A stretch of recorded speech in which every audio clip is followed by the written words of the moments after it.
electrify my way out of the parking lot. Just whir, right up until the point where the engine I'm turning it on, yeah. There it is. Much better. Much better. And in sport mode, okay, sport mode on the left side. Proper. Sport mode on the right side. Sport mode on the right side means the engine is running and it's charging, but it's pulling both in our plug-in hybrid. Sport on the left side means suspension. I think we're ready now to drive the McLaren Artura. This is the new Artura. Great cars, great roads, and all the reasons we love to drive. Road trips, comparisons, test drives, and podcasts. This is Everyday Driver. This is McLaren's newest car since the MP412C, as a matter of fact. Yep. They're building the carbon tub at their factory in Sheffield, England. I knew I'd like it, not just because of the architecture and how it looks, but I was shocked at how much I did like it. I think we've both been surprised by this. We drove the 12C forever ago. I'm actually a pretty big McLaren fan. I feel like McLaren kind of picked up the mantle for Lotus. I feel like they are the modern day Lotus as far as road cars are concerned. I think McLaren is the point between us as far as Porsche for me. You're probably right. McLaren to the middle and Lotus to you. We probably meet very well at McLaren. That's a very good point. I got to go into manual mode here and I got to go. Yeah, you do. The shifter's a rocker. So when you pull the left paddle, the right paddle moves, so you could actually shift up or down with either paddle, which is very cool. This has 8 speeds now. Why? Because since it has an electric motor buried in the transmission, you can run the electric motor backwards and get reverse. Yeah, so they added polarity. another forward gear, but they've gone down to a V6. This is only a 3-liter twin-turbo V6 married with the hybrid system, but you know what? It didn't become unpowerful. No, it didn't become slow. Yeah. Should I just rest my head against the headrest? But what's shocking is not only the power available, but the ease of use. And this is a road we've driven a lot, on a lot of reviews. And I swear, every time I look down in this car, I'm going 20 to 30 miles an hour faster than I think I am. I agree. Like, that's a number. It's just... I don't know what number that correlates to, but that's a number. And you know, honestly, this feels like it has aero.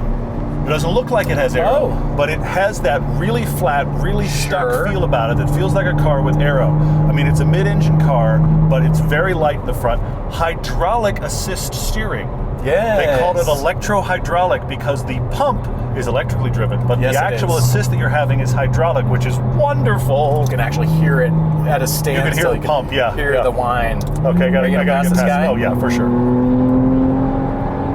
Excuse us. Well, that's nice. It's this thing is very, genuinely very impressive. And of course, because this is the first of this new tub for McLaren, you know that every McLaren to follow this will be building on this architecture. They're apparently already working on a V8 with hybrid. But there's so much new tech here. This is a real attempt at almost too much in one car. Well, what I love about McLaren's philosophy is not just the Lotus philosophy of lightweighting everything, but theirs is also everything on the car must exist for a reason. Yes, I can absolutely get on board with that. But then you think about adding weight to that lightweighting philosophy. You're adding a battery and an electric motor. That seems counterintuitive, but they've still kept the weight to about 3,300 is what I've seen. I've seen closer to 3,400, somewhere in there, but that's still very light for adding hybrid technology. But what it's given modern supercars is that torque shove from the electric motor. It's only 94 horsepower or so from the electric motor itself, but combined with this engine, which is now approaching 200 horsepower per liter. Oh, this is coming in fast. Oh, check out the carbon ceramics. Yeah. Braking is happening. Yep. You remember back when 100 horsepower per liter was sort of the magic number? Yes, the S2000. This is like, how did they do that? Yes. Almost there, not quite, but this is now approaching the new mark because of engine technology. 120 degree angle, which means they can get more air in sooner and the exhaust out faster. Twin turbo, and then you get that electric shove. I want to look down. I'm going to look down. genuinely very surprised at the number every time I look. And it isn't here's the crazy thing. It isn't hard to go really fast in this car. But when you do, no. it's not boring. And I say that specifically because there are a lot of cars that are very, very fast now, but are surprisingly insulated from what's going on. I agree. And this is very fast, but you feel incredibly involved in it. Now, look, this is a hydraulic assist steering, which I do appreciate. I think it has better feel than a lot of the electric systems.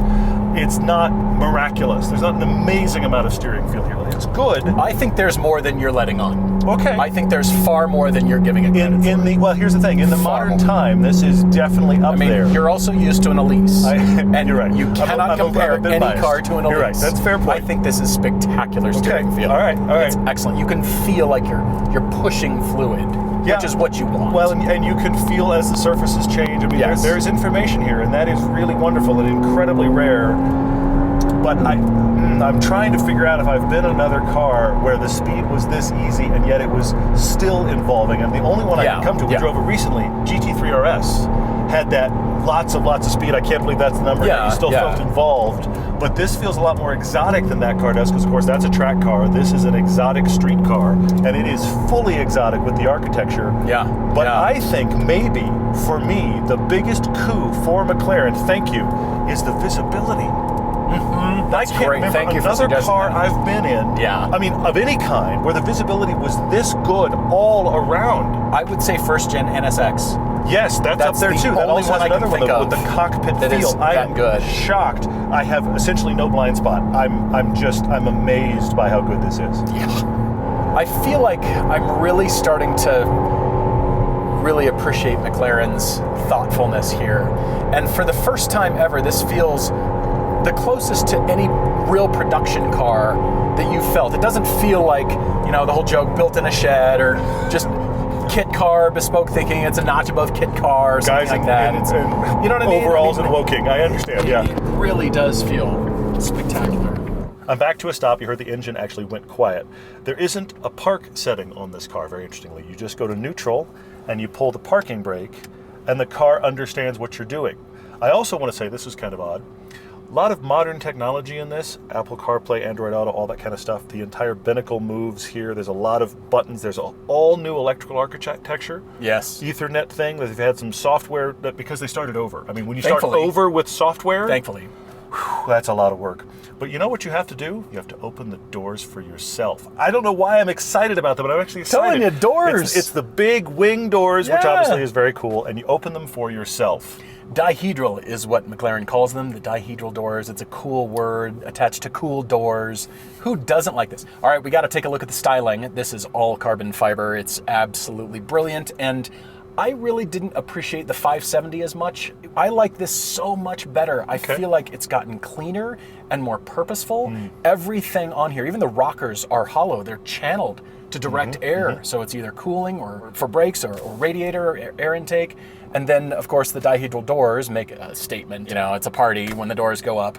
There is no rear trunk space at all because now we're dealing with a hybrid, and there's only a frunk, which is decent. It's actually a good-sized trunk, one of the bigger ones I've seen, but it is the only thing you have. You and I are close together as passengers, we are, so the packaging, but the footwell, I could spend a few hours here. I mean, it's not as comfortable as an SUV or many sports cars. Who cares? I could spend a lot of time here. Really good seats here, very good modern technology. I actually like how they've mounted their screen here. They've cleaned it up. A lot of different little center consoles, and this feels really roomy because of how low they've kept the console. There's no wall either. Yeah, that's made it feel really roomy. I mean, good air conditioner, good heating, all of that works great. I mean, there's nothing about daily use that this couldn't do, and because it'll do 11, 12 miles electric, places that are requiring you to have an electric car, you could pull this off. Now, you've got to have almost 300 grand to get it, but you can drive around. 300,000. Oh my gosh, you can drive around in all electric mode, which is actually really cool. You know what else I thought of? These little finger controls here, left side for suspension, right side for engine. You know what it reminds me of? 300ZX. You're just punching the buttons from the edge of the steering wheel. There's a lot of driver thought that's gone in here. It just feels special to be here. Yeah, it does. And yet it all works very well too. The instrument binnacle you'll recognize from the McLaren Elva, but that is about the only thing that is shared. Everything else about this car is brand new, and it's really spectacular. I mean, to the point where I was actually scrolling through Auto Tempest, and I thought, all right, what can we find? And of course, the prices are shocking and crazy. Yeah.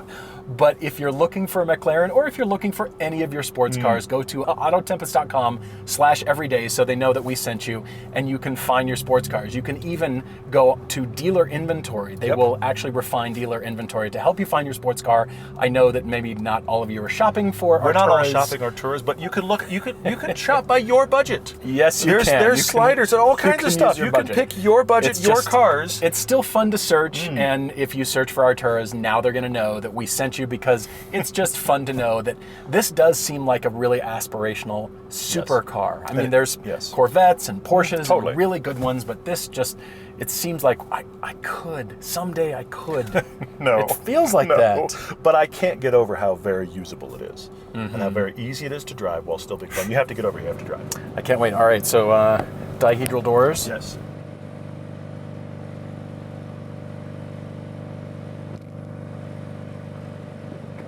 The controls for the entire binnacle. The steering wheel moves with the instrument pod. Electric controls down here. But you look at the steering wheel and it's carbon fiber, and McLaren tells us that there's no superfluous buttons or knobs. It's just about driving. Everybody else, including Porsche, they've got some sort of dial, knob, button, some things on the steering subtle, wheel. yeah, it's McLaren's there. got nothing but a logo and pedals behind. That's it. All right, so we're running drive mode. I also noticed, did you see the way they positioned the drive, neutral, and reverse selectors? Most cars, drive is at the back, and this makes sense. Drive is that way, reverse is that way. The weirdest thing. You have to bury the brakes to change gears on this car. That's one of the only things about it that was a real driving surprise. The brakes take quite a bit of effort. They do. They're carbon ceramics, and they've got the, a bit of regenerative capability in there. Yeah. You can feel it. It is the steering feel that really struck me, because there's precision there that most cars and most Porsches don't have. You get this brilliant feel, and I love this steering feel. I think it's fantastic. I'm glad to hear you say that, because the thing is, Porsche lost some magic when they went from hydraulic to electronic, and even though the electronic is one of the very best, this is better. There's no question this is better than the Porsche steering. It's better. Absolutely agree with that. I guess that's why I've fallen in love with McLaren. Lotus Geek me just feels like this is what I wish Lotus had become. Is what McLaren is doing. Sure. And it's, 3,400 pounds, that's, on one level, that's heavy. Certainly in Lotus thinking it's heavy. That's 200 pounds heavier than the upcoming Emira. However, in modern cars, especially hybrids, that's surprisingly light. It's lighter than the C8 Corvette, which isn't a hybrid. I want to drive this. I'm laughing, diving into corners, but it doesn't have that fragility sense to it, and it doesn't have that, ooh, I'm a hypercar, don't push it too hard, you know, you're gonna lose it. No, suddenly it became friendly. That weight balance, the car just did exactly what I asked, but not in a video game way.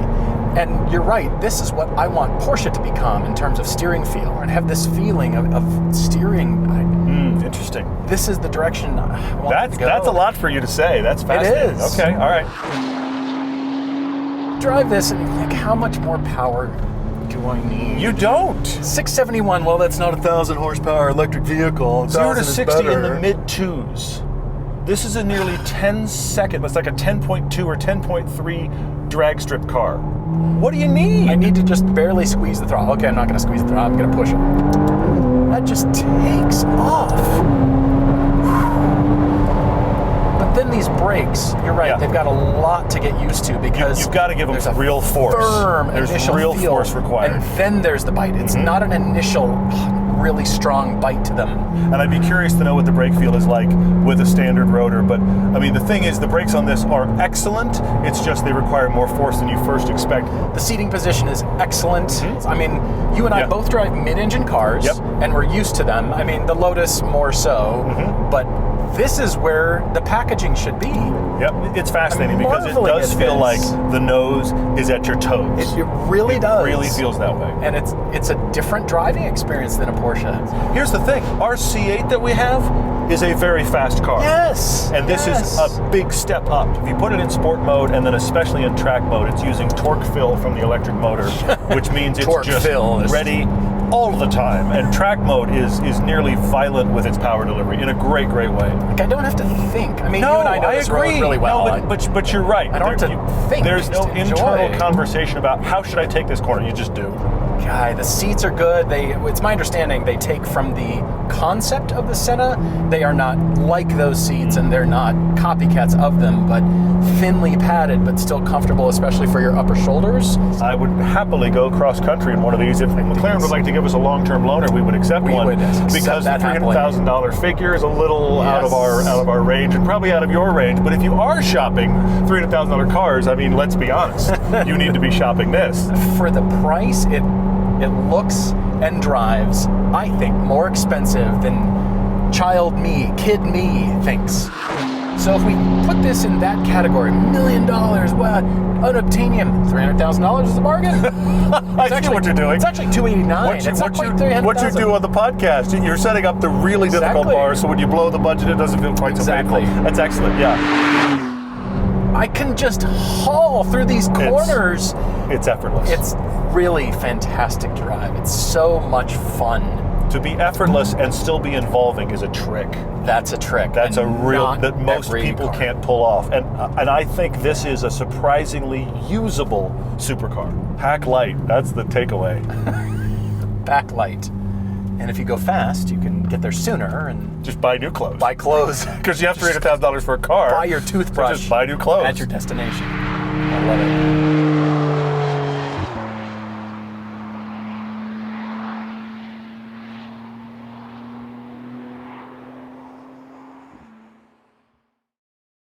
The doors do make a statement, don't they?